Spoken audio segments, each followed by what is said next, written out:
welcome back to another episode to Exile's One Portal. I am Casper for another edition of the bonus episodes edition of our podcast. So today I'm gonna do a quick review, just so I can wrap up my gameplay of Dune Awakening.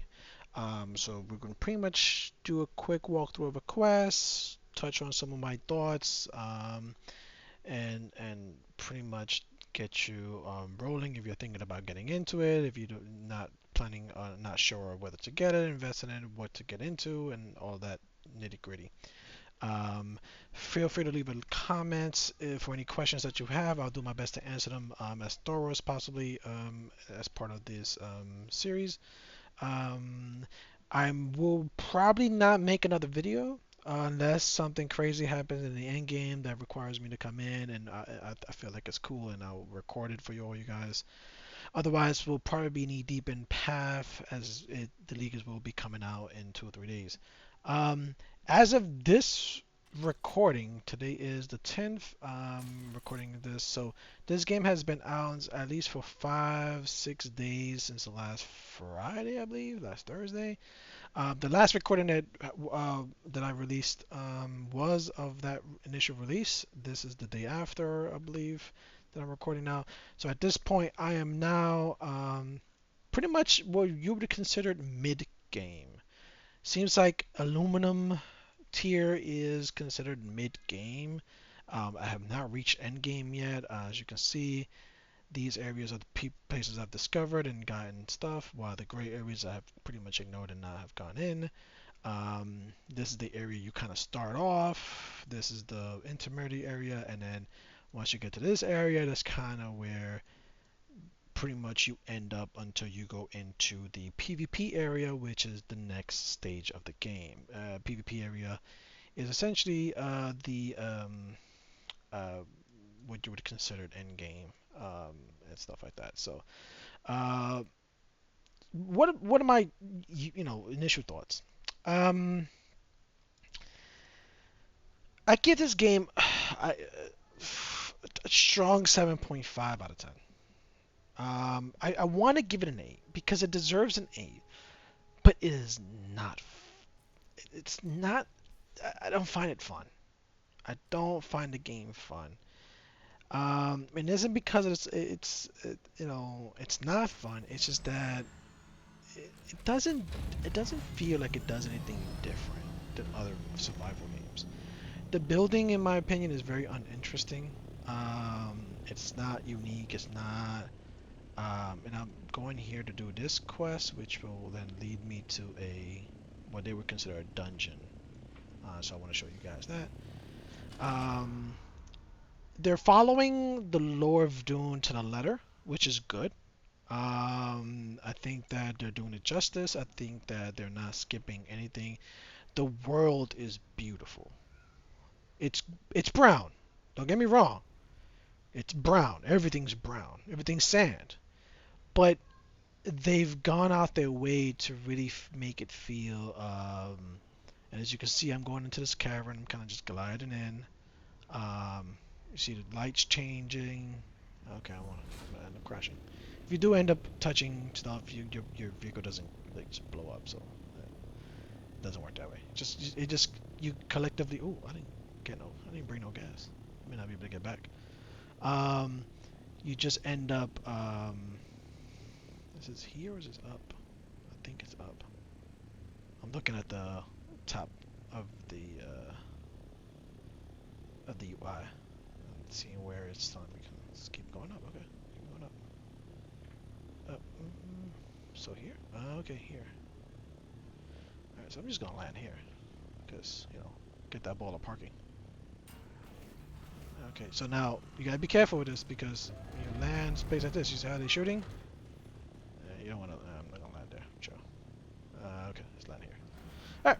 So yeah, so I want to give this an A, but it's. I'll be honest with you. I feel like the entire time I've been complaining about the game. When I've been playing with Alex, Alex is the one that asked me to play it. In all fairness, he's a good friend, so he asks me, "Oh no, oh no, oh no." Okay, I made a mistake, guys. Okay, hold on. Let's reset. Let's reset. That was a lot of gunners. All right, gotta put in your shield. That's what I just did. I just put on my. Oh, he's coming this way.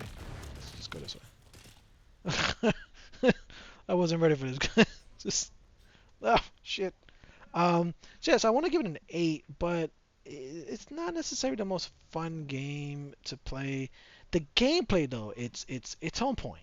It's oh shit, what the flower? Um, there's some heavy hitters in there, boy. So as a single player, you don't want to go into a group like this. They will shred you. Even if you have shields, they have shields. Like their AI is nothing to sneeze at. Like they get the work done. So you kind of want to isolate enemies, do the best you can to kill them, to weed them out, and then kind of go in one by one and then kill a group. You don't ever want to like fight a big group. It's just not recommended.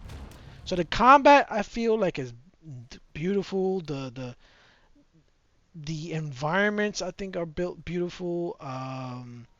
The the resources, the base building, all that stuff is okay. It's what you would expect from a survival. It doesn't break any ground whatsoever. It follows the mold of most other games. Oh shit! See what I mean? That you gotta like, and your shields are based on, um, they're built on a battery, so you have to make sure that you're taking into account when you're fighting. So the difference of this combat and other games is that fast attacking isn't necessarily a good thing. So you kind of have to like wait for you to. Oh, see that hurts. I gotta back off now. You gotta stagger them in order for you to land what they would consider a slow hit. Now, a slow hit is able to penetrate shields. And those of you who don't know enough about Dune lore, I might lose you here. If you don't know about Dune lore, just this part you may want to glance over or watch the movie. The shields in Dune basically work that it repels fast-moving objects, so it repels most bullets. However, there are certain types of bullet where they're needles. They do penetrate because they move slow enough that the shield cannot penetrate.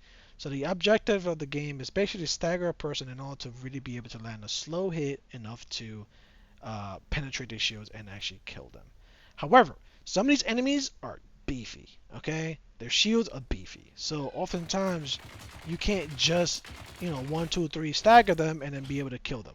So you have to do multiple rounds of staggering and stabbing and all this other stuff. As you can see, the types of the weapon that they have are varied. Skills that they have are varied. It feels kind of sometimes more like an MMO.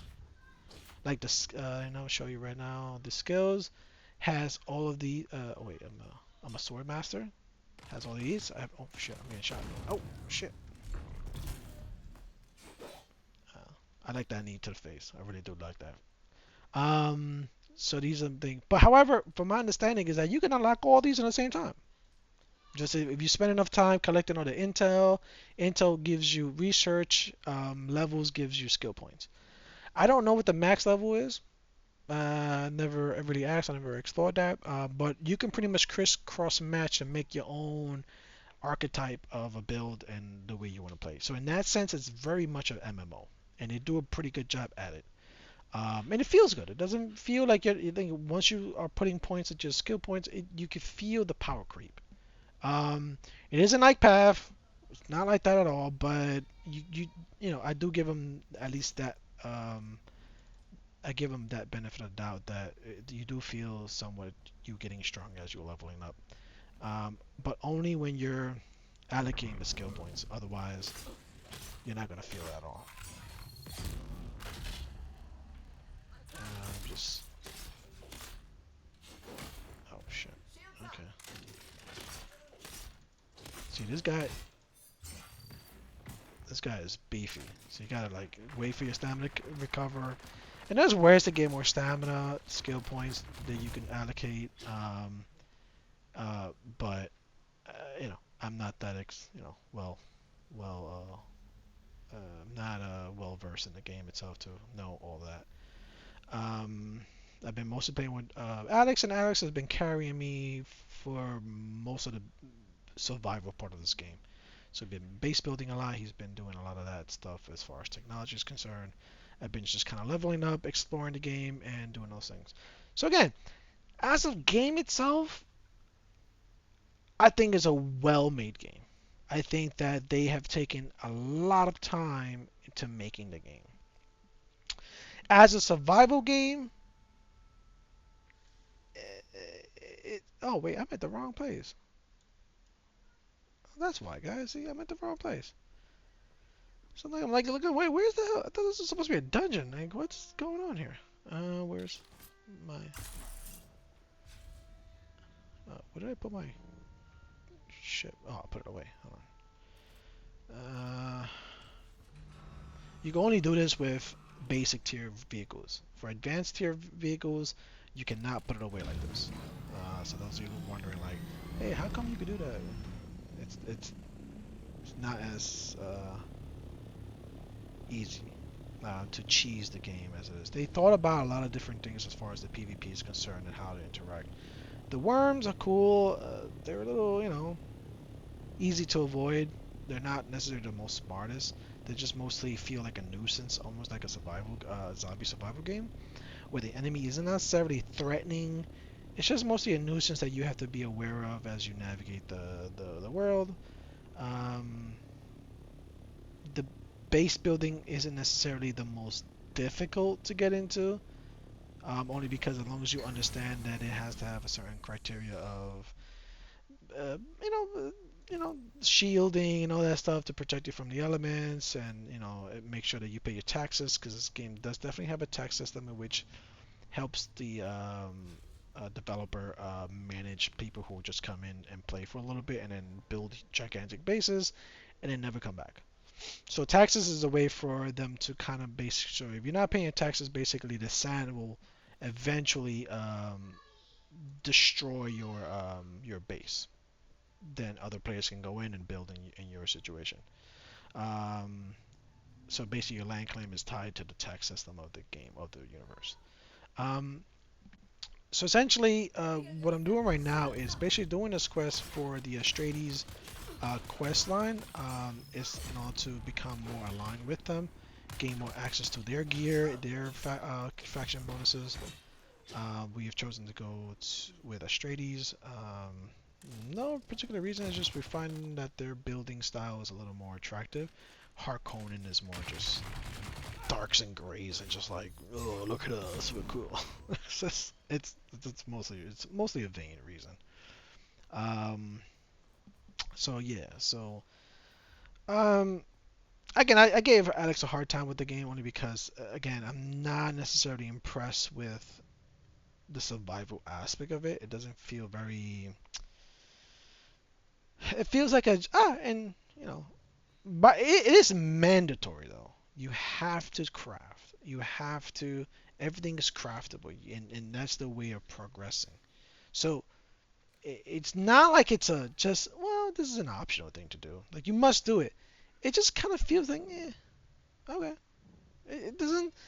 I don't know. It to maybe it's me. Maybe it's me. Maybe it just doesn't speak to my soul. Maybe the art, the recipes, whatever. And maybe it's just not, something. Maybe I'm old. Maybe I'm old. That's a possibility. Maybe I'm not, doing survivors no more. But I do find the exploration great. I do find the combat okay. And the reason I find the combat okay is because as you can see, it's pretty linear. Like the combat is not very. It really feels like I'm playing WoW, or I'm playing like one of those MMO where all the animations are the same. You figure out your combinations that you prefer the most, and you use it effectively, and then that's it. Um, the heavy hit, slow hit combos. If you use them in different methods, you don't really generate like different types of combos. It's just the same slash slash slash slow hit. So it does get the monotony of it gets a little kind of meh, but that doesn't stop it from being a little fun. And Welcome, exploring honored guest. again Dr. the Natalia story Ellis on here, point. head If of you're a testing fan of station Dune, number this game will be 25. right up your alley. My fellow station Like leaders. right up your alley, boy. Like it spoon food. It spoon feeds you Dune lore every step of the way. From the bases, the POIs, the little codex you find, everything. Um, what else? Well, someone's been through here. The reason I know is because it's partially open. And there's no enemies yet.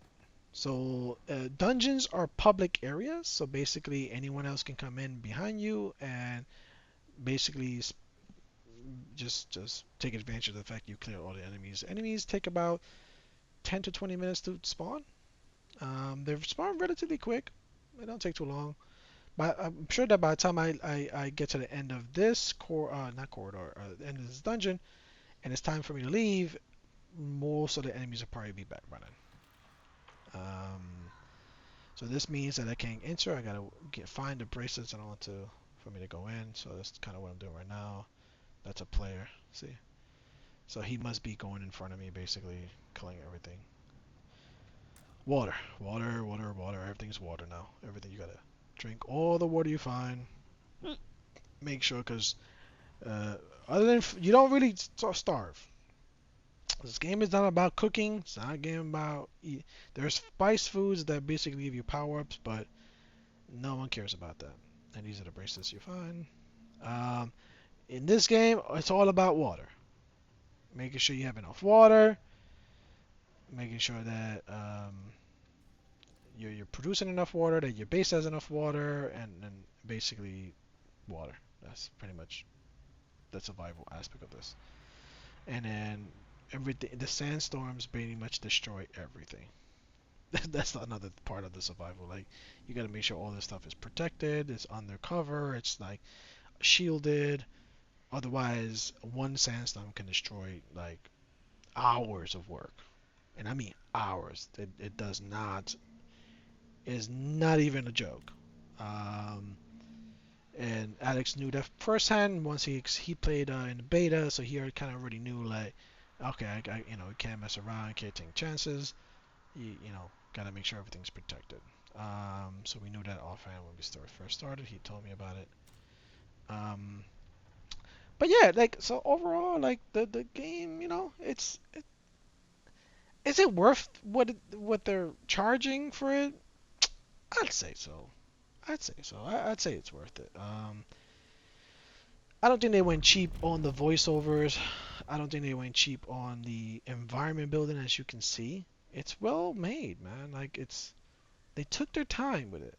Um, I have to give them that. Like when the POIs, some of the POIs look the same, but that's because the what's the word? The culture. It's based on culture. So if it's a Fremen base or if it's a Australian face, they tend to use the same types of structures and textiles and all that. And that's just something you're gonna have to live with when it comes to this. This is where loving Dune comes in. Because if you love Dune, then this is right up your alley. You're gonna be like, oh yeah, no, this is. Oh, I can tell that the infrastructure is definitely based on Harkonnen or Fremen or whatever the hell. So that's gonna be probably much be you. If you're the type of player like me that it's like you're probably like, well, I don't necessarily gotta wait for the animation to finish. I don't really particularly like the fact that everything just kind of looks the same. Then this game is probably gonna not you're not gonna enjoy it because a lot of everything looks the same because you're either exploring Fremen caves, you're probably exploring like specific factions overall bases, and they all use the same textiles. So it is gonna be. what it is. So there's consistency there. What are some things that break the game? As you saw in my earlier video, if you took the time, they did have some connectivity issues in the beginning. I think with early access, but I think at this point they've Welcome, I don't want to say honored fix guests. because I don't think Dr. fix is Natalia a good Manners word. here, head of testing station But number they've 29. figured My out fellow station leads are a lot constantly of reminding me that of what stuff. a plum The CHOM assignment the station transceiver. is, Where the hell is it? located as it CHOM is in this transceiver. I gotta deep find that. valley, rich in shade and Community sheltered from the transceiver. weather. Alright, we're Too gonna have to rarely start seen over from anymore. scratch and figure out what I I missed. will admit, I've Oh, been actually, let's go very through the lucky. back. We've developed several Might be shade-tolerant faster that species way. that can I survive might be on in one of these humid. rooms that I missed. Did I go down here? Uh, I think I came from this way. Yes, I did. So let's go back.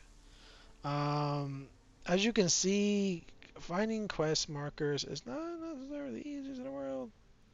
Some are pretty hidden. Um, some are kind of hard to tell that they're quest markers. Um, it's not necessarily bad. You just gotta get used to it. You gotta just make sure you are attentive to things. So this one it says 129, and you gotta go down. So we gotta. Now, down doesn't mean a level down. Down may just mean like it's a little like on the floor basically. So alright, so it's still further that way. So let's actually go down the stairs the other way and then be able to find it. Oh, come on, really? As you can see. Um, the technology vehicles are pretty good. The variety of weapons, I think, is fairly what you would imagine. You know, they got submachine gun, which is this one, shotguns. They have rifles, sniper rifles. Um, they have swords, rapiers, daggers, and a different type of dagger. It's not necessarily a dagger. It's more like a. It feels like a shiv, honestly. Plays a little different. And each weapon has its own uh, combat style, combat moves. I don't know what you call it. It's like basically its own set pattern of attacks. Still needed. So Cosmetics to cover tattoos, all skin just tones let me are do this real protectors quick. at these So civilians it has its own beware. stuff. So Cracking at the end vendors of the for day, alien depending science. on the Don't like a violate rapier, for the example, runways will for a always moment to attack say hi. in pokes. Luggage. It's just a poke A sword. satchel or It's just bag poke, will poke, need poke, some poke, poke. civilian crap to fill That's them. the combo it They does. will be While convinced the you're sword some does sort more of swings kiosk. type. No military gear. No Uh, kinetic the rapier's weapon. attack speed is higher, No mistakes. but the sword's attack damage is higher. So depending on your playstyle, depending on how you like, you may want one or the other. I know that the rapier does a little more damage to certain enemies because it attacks much faster, so you're more likely to be able to stagger them faster. At least that's my experience. But I do like the artistic version of the sword, and it's more aesthetically pleasing to me. And this is the shiv I was talking about. Kind of looks like that, but it's considered short blade or dagger, or whatever. Um, all right, so I think we're done with this quest. So it's time to get head out. Um, and I'll show you the last thing I'll probably show you is the port, which is one of the first trade port that you will come across to be able to do trades, engage with the factions. Um, the last part of this that you will I don't even know the way out. Damn it. Maybe it's this way. The last part of this that reaches endgame, which we won't, we're not going to cover in this video, is the Landsgrad. I think I'm pronouncing that correctly. Landsgrad is basically their Welcome, version of honored the end game in guests. which basically Harkonnen and Atreides will bide for power. And when you Landsgrad is their it seems like they do yearly votes, not yearly real time, but weekly, where each house that controls the empire will vote towards one faction controlling Arrakis over the other.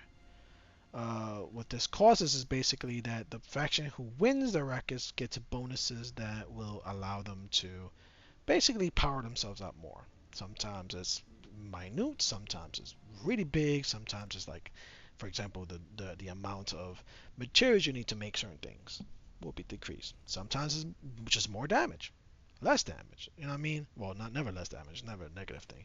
So you want to make sure that your faction, that you're contributing to your faction's ability to win over houses to be able to win over the Landsgrad. I don't know if I can pull it up here. Maybe it's G U social guilds. Yeah. So this is cornflakes. Also Alex. And then this is the Landsgrad. Decree issued. New exclusive armor import rights. New decree has been issued. So right now, um, there's no Landsgrad because Harkonnen already won the one for this week. So they have access to Landsgrad armor vendor. So now they're able to then during this time frame be able to have exclusive armor which are very overpowered from my understanding. So for every time that their side wins that ability, when you encounter them in PvP, they're going to be much stronger than the average Harkonnen. Now, I don't know right now as how the developer is going to balance this out. If, for example, the Harkonnen just keeps winning the, you know, the Landsgrad. Like they have not really, at least from my understanding, they haven't really provided ways of balancing it. We do know that in the wild days, Zerging was a real thing where everyone went horde or everyone went a specific a faction and pretty much steamrolled the other just out of sheer numbers. Wait, is it another one? And recover employee records. Let me pause this right here. Let me go back in and figure this out. Hold on, let me pause. Alright, so I'm back in. And the enemies are spawning again, so I figured, let me just record this part of what I'm doing, just to show you guys some little action. But I had to go back in and basically I didn't realize that apparently the quest update is a multi-part quest, and that does happen. So you don't want them to touch that. That's like an alarm. You get oh,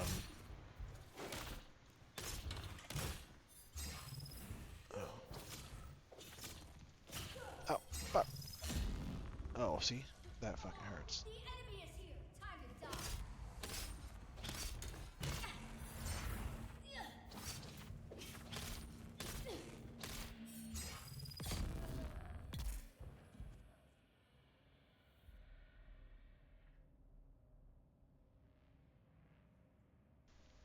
All right, sorry, my headphones turned off, so I think my headphones might be dying. Um, so you wanna? All right, so I got that. It is my fault. I don't really follow. I, I always feel like these are a lot a fetch quest, and in this game, they're not most. A lot of the quests are not fetch quests. They're mostly multi-stage fetch quests, which is a little different than most other games. Most other games will just make you do one thing, two things, one item. Go get this item. This game tends to make you do like 40 different things in one little area, and that's a little different. It looks like I'm done though. I don't see nothing on the map. So yeah, so now I think I'm free to go now. As you saw there in the combat, I don't have armor. I have something called a still suit. Now, a still suit provides inherent armor, and I got the aluminum. It looks like I think it's considered tier 4 out of 6 armor suit, and even that, if they land a hit on you, they will do a significant amount of damage. So it's best to kind of kite them and not let them penetrate your shield because they will smash you. They're not necessarily weak. The enemies are not weak, and they're not stupid either. So I do give them credit for that part of the game. they don't feel like pushovers at all. Um, so so yeah. So that's kind of where my take is right now. Um, I wanted to show you guys the maybe I still will. Um, but I don't want the recording to go too far because it doesn't warrant 8 hour of this. Um, we have another, obviously a lot more recordings and stuff like that we're gonna do for Path 1. I just kind of wanted to wrap up my gameplay of this. As Iden, this is go to, where do I gotta go?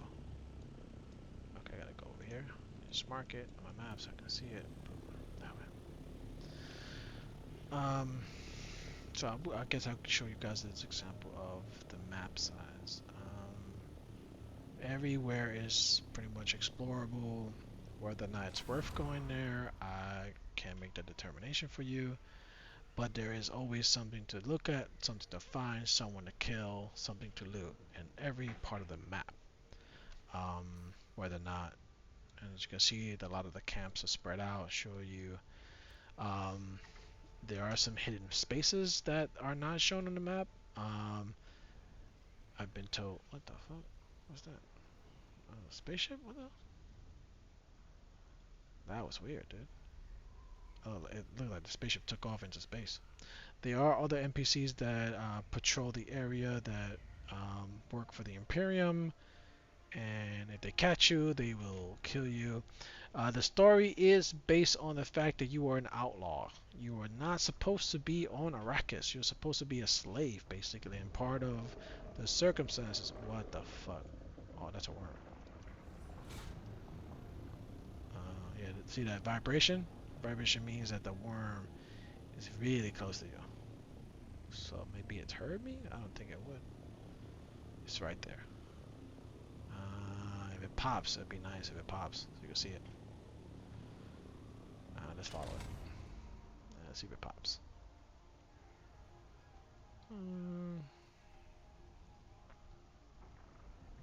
Hopefully it doesn't kill me. Nope, it disappeared. Alright. Someone might be farming that area right there, or one of these other areas. Because when they farm in those areas, the worm gets really angry. Oh, oh, right there. Oh, we missed it!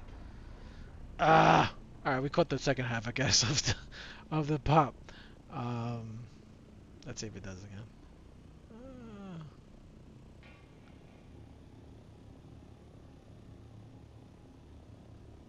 Yeah, see, it can't go into the rocky area, so it usually stops, go underneath, and go somewhere else. Alright. I don't want to stay there for another 5 minutes, just hoping it pops. Because this line here real quick. Did it pop again? I felt like I heard it. Alright, let's put that away. Now, the reason we all put the vehicle away, because you don't want a sudden sandstorm to pass by and just demolish your vehicle. My vehicle's already a little bit destroyed. So, so this is one of the ports. The ports are basically, places that you can come in, trade, and do some interactions, collect contracts. This is a vendor. This is where you collect some contracts, and I did this guy's. No, actually, I don't have that gun on me. I do have it at the base though. I forgot to bring that back. Some of the quests can be completed via phone call or Vox or whatever the hell they call their cell phone system. Others you have to come in person and turn them in. Because this is a Astrades mission, I have to come in, talk to this guy. This is the one of the Astrades representative that you work for. He kind of gets you in on board. This is the Harkonnen one. And by the way, look, this donkey has a still suit. We laughed for hours when we seen this. So basically, this donkey has access to its own body sweat as water, and that also includes his butt. Look, butt. So his butt is also being filtered by the still suit. Yeah, that's pretty hilarious. Can I fly you somewhere today? This is fly me somewhere. Can I fly you I want to show you this real quick. Atreides and their war living. Oh yeah, I don't have the money. Damn it.